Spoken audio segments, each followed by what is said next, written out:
వైకుంఠ దార దర్శనం వచ్చేసి మాకు చాలా త్వరగా అయిపోయింది. ఎంత టైం పట్టిందో మీరు వీడియోలో చూడాలి. మా అన్నోళ్ళ ఫ్రెండ్ ఫోన్ లో కోసం అని బెండు రాలేదు, తప్పిండు. ఇంకా ఫస్ట్ అయితే గుండు కొట్టించుకుని ఇంకా తర్వాత అందరం ఫ్రెష్ అప్ అయ్యేసి వైకుంఠ దార దర్శనానికి ఇది అనమాట. ఫస్ట్ టైం రావడం, ఇంతవరకు ఎప్పుడు రాలేదు. నేను ఎప్పుడు వచ్చినా జూన్ జూలై ఆ టైంలో వచ్చేస్తా, ఎందుకంటే అప్పుడు హాలిడేస్ కాబట్టి. ఎప్పుడు ఆ టైంలో వచ్చేసి చాలా ఎక్కువ క్రౌడ్ ఉంటది. ఫస్ట్ మేమైతే ఇంకా వరాహ స్వామిని దర్శనం చేసుకున్నాము. తిరుమలలో ఎక్కడి నుంచి ఎక్కడికి పోవాలని కానీ మొత్తం ఫ్రీ బస్సులు ఉంటాయి.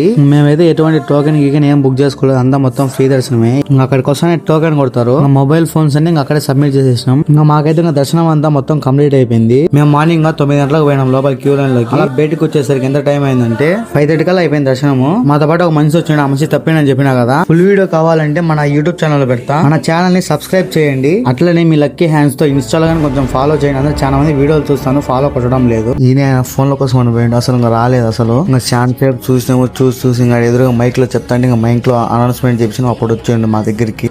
అందరం ఇంకా లాకల కాడికి వచ్చేసినాం. వీళ్ళు చూడండి పిల్లలు కదా ఆడుకునేట్టు కదా ఆడుకుంటున్నాం మేము అందరం. బస్ ఎక్కేసి తిరుపతికి రిటర్న్ అయినాం. కిందకి చలి అయితే మామూలు లేదు, ఫుల్ ఉంది చలి అయితే. మేమైతే రైల్వే స్టేషన్కి వచ్చేసి ఇంకా చిత్తూరు పోయినాం.